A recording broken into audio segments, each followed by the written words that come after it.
When I'm out there doing close-up photography and macro photography, I would rather not be thinking constantly about my camera settings just because the subject already demands a lot of attention. So what I've done is come up with this list of settings that I basically use by default. It's not exactly set it and forget it because occasionally you'll have to make some modifications, but I figured that I'd share those with you today. I know that a lot of the people who watch this channel are also big into macro photography, so let's get into it. These are the close-up and macro photography settings that I recommend, at least for your defaults, every single time.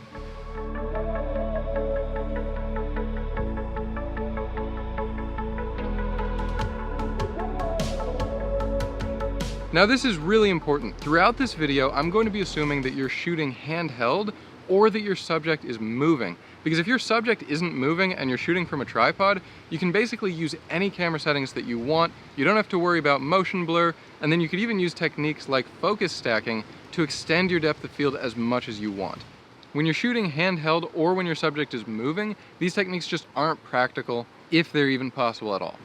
So let's start with the best camera settings for general close-up photography. This isn't the extreme magnifications just yet.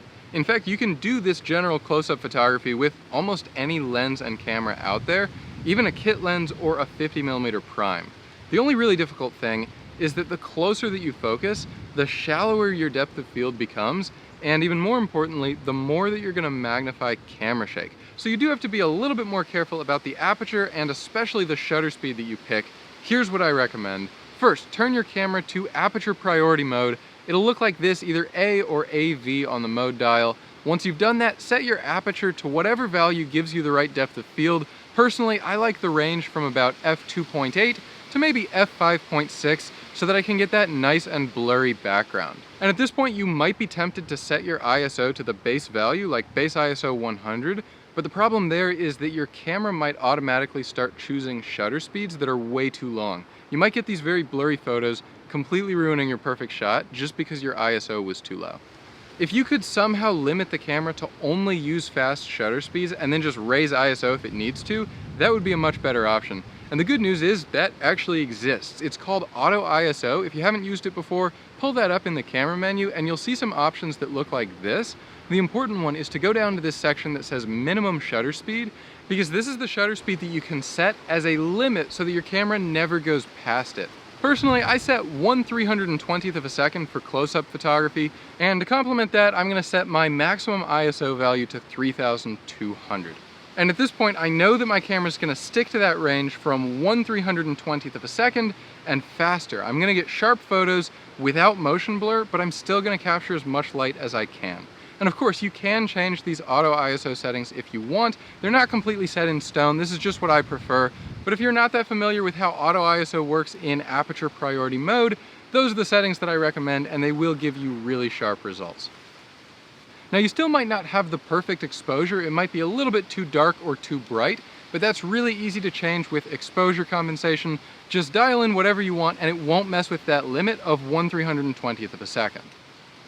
And then we've got focusing. My recommendation for close-up photography is to use continuous servo autofocus. On some cameras, this might be called AFC, and this is going to autofocus continually as you half press the shutter button or you hold down the AF on button on your camera. And at that point, all you have to do is put the focusing box over your subject, continually autofocus by pressing down that button, and then take the photo. And if you're still not totally convinced that you're getting sharp images, what you might want to do is enable the burst mode on your camera so that your camera is taking pictures at a high number of frames per second. That way, if the focus goes in and out, you're just going to be absolutely certain that you've pinpointed the right spot on your subject. Whoa there, champ, slow down, or you're going to take all the good photos from the rest of us. Now, the last thing that I'll say before I move on to extreme macro photography is that you might want to use a flash in combination with a diffuser so that you can just soften some of the shadows on your subject. This is the lighting setup that I tend to like for close-up photography. You can see right here the difference between a photo taken without a flash and then with a fill flash. I just like the colors a lot more the second time, and it's not the end of the world if you don't have one of these setups. You can still take really good close-up photos, but if you happen to have a flash, bring it along, and I think that you'll like the results. Now let's move on to the slightly more complicated topic of high magnification macro photography.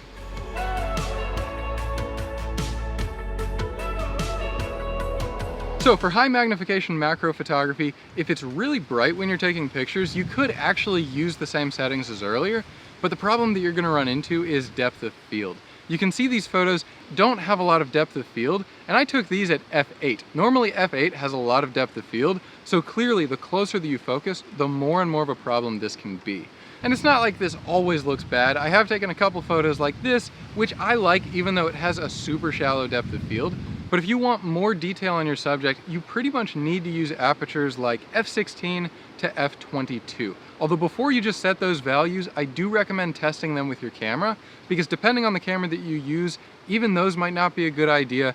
For example, on a micro four thirds camera, you're just gonna get way too much diffraction at f16 or f22, and it's actually better to use f8 to f11 instead. So definitely keep this in mind, but don't worry about the math too much, because all that you really need to do is take some test photos with your own camera and just see whatever apertures you like the most when you're focused around 1:1 magnification. Now, the important constant about those apertures is that they let in almost no light. So basically your photos are gonna be super dark, and that's why I've kept the flash attached. At macro distances like this, you have to light the entire photo by flash. Otherwise, it's just not gonna capture enough light.